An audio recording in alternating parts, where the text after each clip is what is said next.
Proteas women will look to continue with their winning ways in one-day internationals when they host New Zealand from this weekend. The White Ferns are in the country for a 3-match ODI and 5-match T20 series. South Africa will be in high spirits following their tour in Pakistan, where they won the ODI series 2-1. For more on this, we're joined by Interim Captain Wolvaardt. A very good morning to you, Laura. So looking ahead to the ODI and T20 series against New Zealand, what are the goals and the ambitions that the team have, and what are you expecting New Zealand to bring? Good morning. Thanks for having me. Yeah, I think the ODIs are very important for us because they fall part of the ICC cycle. So we sort of have to win the games to get the points in hopes to qualify for the next World Cup. So the ODIs are our main focus. They're really important. And the T20s, we're looking to prep for the World Cup that we have at the end of next year. So both of the series very important, a lot to work for. But yeah, I expect New Zealand to bring a really good team out here. They have a really good mix of really senior experienced players and some youngsters as well. So it should be a good battle. Yeah, and Laura, it's now your second outing as interim captain for the Proteas Women.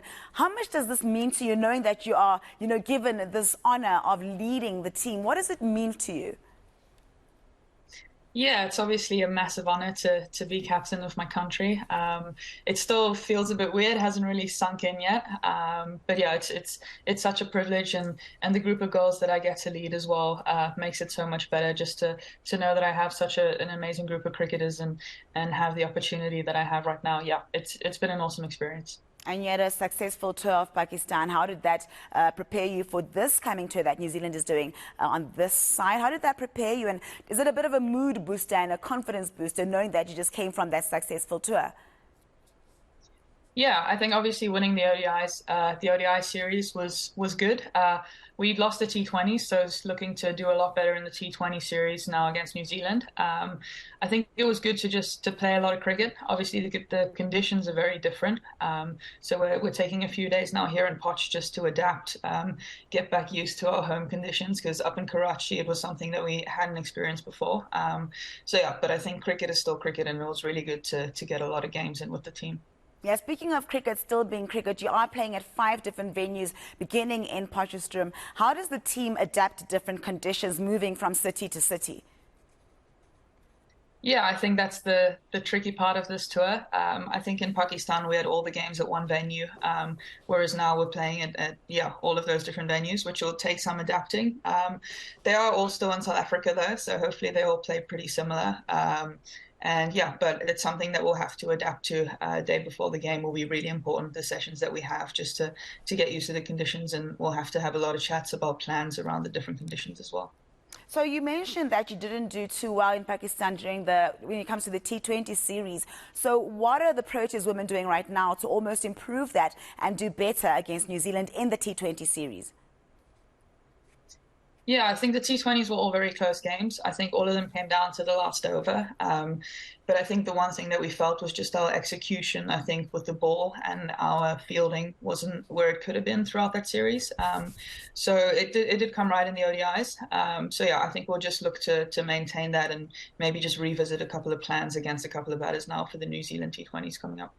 And the ICC Women's Championship table has the Proteas women ranked 6th. With the 2025 World Cup coming up in 2025, it's a bit of a long way still. But how are you approaching climbing up that table in order to book your spot at the World Cup?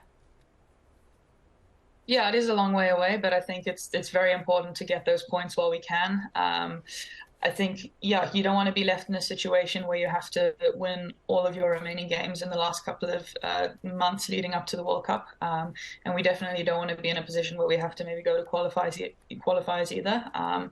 So it'll be very important to try and get all the points that we can in these ODIs to hopefully directly qualify for that World Cup. And just lastly from me, there's also going to be that Black Day taking place on the 1st of October. As you know, the team put some attention on GBV, trying to fight the scourge of GBV. How important is this for the Proteas women to have a day like this?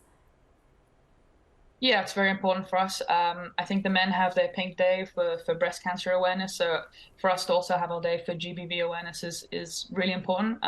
It's something that we've had for the last couple of seasons. I think this will be our 3rd Black Day now. So just to have something that we're continuing with is yeah, very important for us as a group, and it's something that we are very sort of looking forward to bringing more attention to and more awareness around. So it's very All right. important to the group. All right, thanks so much, Laura. We're going to leave it there, and good luck for the upcoming matches. That was Proteas Women Interim Captain Wolvaardt joining us to look at their ODI and T20 series against New Zealand women.